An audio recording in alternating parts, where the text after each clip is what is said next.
আসসালামু আলাইকুম স্টুডেন্ট, তোমরা যারা কলকাতা ইউনিভার্সিটিতে নিউ অ্যাডমিশন নিয়েছো 2025 সালে, তাদের জন্য আজ এই ক্লাসটা। তো আজকের ক্লাসে আমি আলোচনা করব কনস্টিটিউশন ভ্যালুস অথবা সংবিধানের মূল্য, এটা সাজেশান নিয়ে। তো এই সাজেশান অনুযায়ী তোমরা যদি পড়ো 90% কমন পাবে। তো আমি এক এক করে এর নোটসও আপলোড করব, উত্তরগুলো আমি দিয়ে দেবো। তো নোটস আপলোড করব, তো তোমরা সাবস্ক্রাইব করে রাখো যাতে আমি নোটস আপলোড করলে তোমাদের কাছে প্রথম নোটিফিকেশান যায়।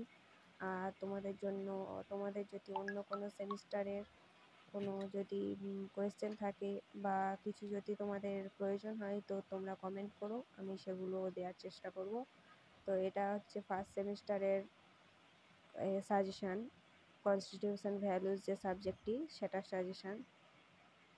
তো এখানে কোয়েশ্চেন প্যাটার্নও রয়েছে, সমস্ত সাজেশানও রয়েছে। তো তোমরা দেখে নাও, দেখে খাতায় লিখে নাও।